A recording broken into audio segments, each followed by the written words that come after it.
Okay, so I'm about to do this Bhagavatam reading, and you're going to behave, okay? Please. I know you can behave. Now sit down and listen to the Bhagavatam, okay? Thank you. That's all you have to do. Just sit down and listen to the Bhagavatam. All right? Thank you. Children. You know what I mean? Children are like that. Okay. Moving right along.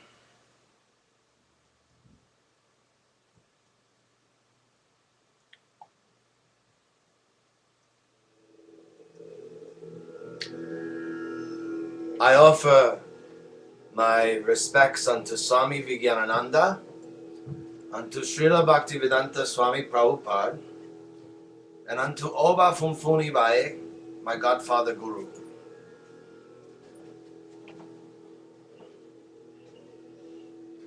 Shaunaka Rishi continues.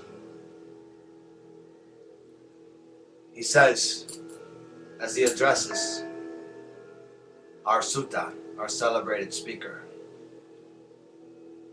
O Sutta Goswami, truth be told, we look upon this so-called nectar of apparent immortality with disgust. We simply consider this elusive nectar to be an outrage, for we consider that the mere immortalization of any form will never and can never grant the Atman, the spirit soul, that state which is known as moksha.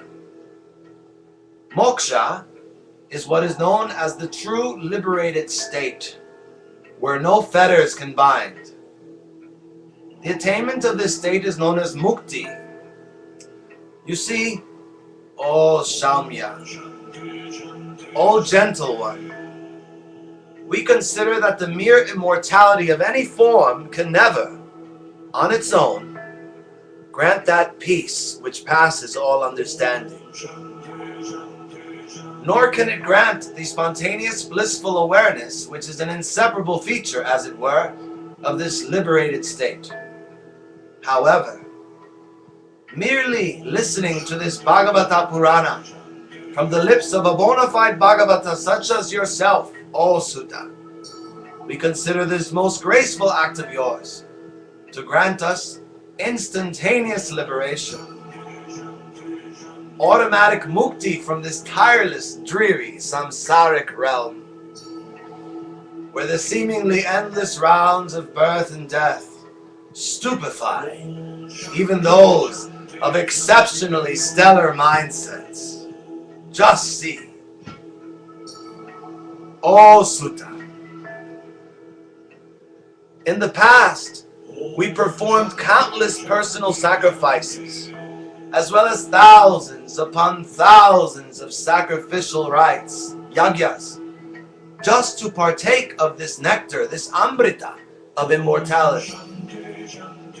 But alas, our unborn beings were never satisfied. In other words, we remained restless. That unutterable peace seemed nowhere to be found.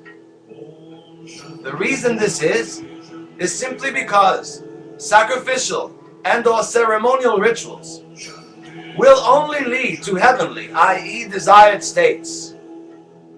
But these heavenly states have beginnings, and so they have ends, akin to passing trends, like remembering the good old days with your friends. Any particular state remains as long as one feeds it. As soon as one ceases to feed it, it will then cease to be what one experiences to be one's own reality. Doesn't mean it doesn't exist, just that it doesn't exist for you. Upon the expiration of the meritorious actions, punya, that keep one in a particular heaven, one then experiences another state, be it another heavenly state, a purgatorial human state, or an undesirable hellish state. We don't even have to die to see and know this. just open our eyes to the world we're in. For if we are too afraid to face the facts of the world we live in, then we will not transform ourselves while being a part of it. And so, that's what so many jivas do. Jivas, taking endless rides on the carousel of illusion. And who are the jivas? Jivas are basically the eternally living beings. That be all of us. We are eternal, and yet, just look at our dichotomy-filled existence. Jivas, due to this delusion, are then stuck believing that they are merely a mind-body organism, erroneously believing that they are simply embodied beings, hence the existence of reincarnation. But see, there is a kink in the armor. Not talking about my hair. There is a kink in the armor. That which is known as jiva, now listen well, is the sleeping Shiva.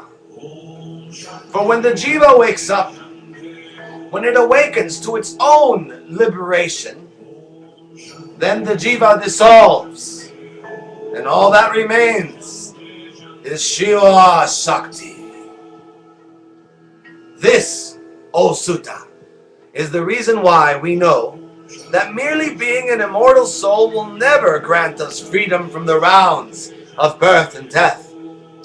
For since we are eternally evolving beings, we eventually tire of particular forms, donning more upgraded models. Also, what is known as birth and death on the lower, denser planes of existence is not what birth and death are on the higher planes of existence. Every experience has an end, as well as a beginning, obviously. And so samsara is also eternal. So it is not a matter of fighting the evolutionary surge, no, but rather harmonizing with it. For it is our very being which calls us to ascend to higher heights. And so, this propensity is also eternal. However, that is not even what grants infinite peace and eternal bliss. O Sutta, but in our eyes, it seems as if you are a knower of everything. There is a word. This word is jnana. Jnana means wisdom. Primeval wisdom of self, Atman. Forgetting this innate wisdom that dwells in the innermost recesses of our transcendental hearts, mukti, liberation from our mortal bondage, will never occur. And so we continue to wander within this time wheel, Kala Chakra. This Kala Chakra, this time wheel, also known as samsara, is characterized by what is known as the Tri Guna, i.e., the three qualities of material nature. In a nutshell, these are sattva, goodness, but more like clarity; rajas, passion, but this passion transcends to pure will; and tamas, ignorance, but it really implies the eternal unknown to those who know. For all of these three qualities are also eternal, and it is only our faulty reasoning that seeks to separate them, akin to separating Brahma, Vishnu and Shiva from each other, akin to separating Lakshmi, Saraswati and Kali from each other. O Sutta Ugrashava Goswami, beloved of those who desire mukti, those who desire moksha in Sanskrit are known as mumukshas. And if you are a friend of mine on this channel, well then, that can only mean that you are also a mumuksha, right? So people nowadays talk about the secret and or the law of attraction. And even though the secret is out, it still remains a secret. For the stubborn intellect is hard to conquer. In my opinion, the union of wisdom and love is the ultimate state to attract. And that's no secret. This Bhagavatam, when expressed by a Bhagavata, or even read by an adorable Bhagavata mind, is more than capable of yielding this priceless liberation, moksha.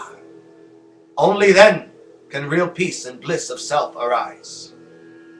Om Ha, Om Ha, Om Ha, Shanti, Shanti, Shanti Om. Shanti, Shanti, Shanti, Shanti Om. Shanti, Shanti, Shanti Om, Kara Shanti Om.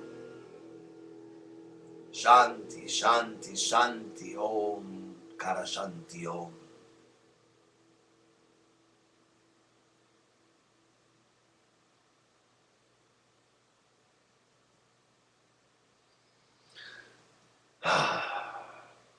Okay, my friends.